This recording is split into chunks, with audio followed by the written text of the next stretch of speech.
раиси кумитаи думаи давлатии оид ба маориф ва илм Вячеслав Никонов зимни намоиши барномаи телевизионии бозии калони шабакаи якум рӯзи 10 декабр гуфт ки қаламрави Қазоқистон тӯҳфаи олие аз ҷониби Русия аст.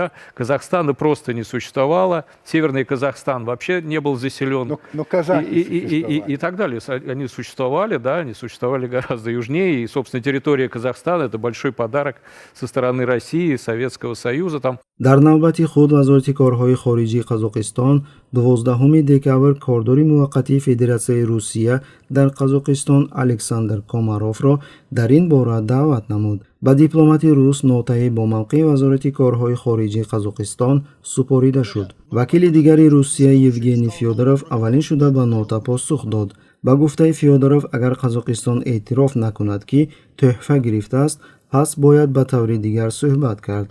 ба гуфтаи ӯ, вакилони Русия бо ишора ба қонун дар бораи тартиби ҳалли масъалаҳои марбут ба хуруҷи ҷумҳурии Иттифоқи Шӯравӣ, масъалаҳои баргардонидани қаламрав ва бекор кардани қарорҳои ғайриқонунии соли 1991-ро ба миён мегузоранд. Хотите уходить, товарищ Назарбаев, Токаев, МИД?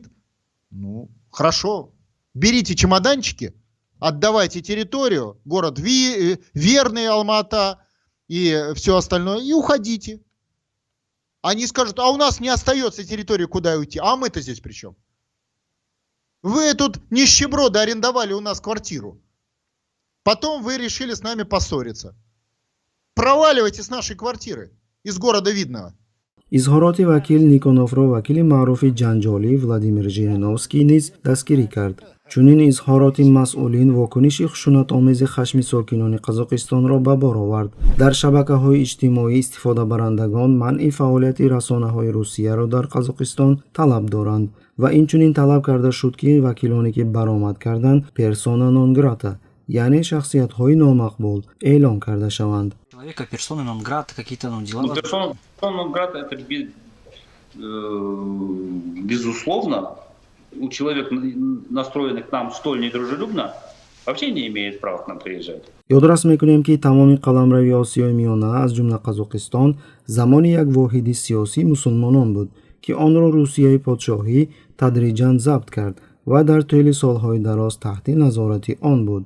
ҷолиби диққат аст ки дар натиҷаи истилокунии заминҳои мусулмонон аз ҷониби подшоҳии рус ва шӯравӣ аввал ба вилоят, баъдтар ба ҷумҳуриҳои иттифоқӣ ва мухтор, инчунин дар натиҷаи ба даст овардани истиқлолияти номиналӣ аз ҷониби ҷумҳуриҳои иттифоқии Осиёи Миёна дар соли 1991 ҷудо шудааст. қисми муҳими заминҳои аслии Қазоқистон байни вилоятҳои Саратов, Тюмен, Оренбург, Астрахан, Челябинск ва Омски Русия тақсим карда шуд. Будут какие-то территориальные претензии, то Казахстан имеет все основания предъявить территориальные претензии российским.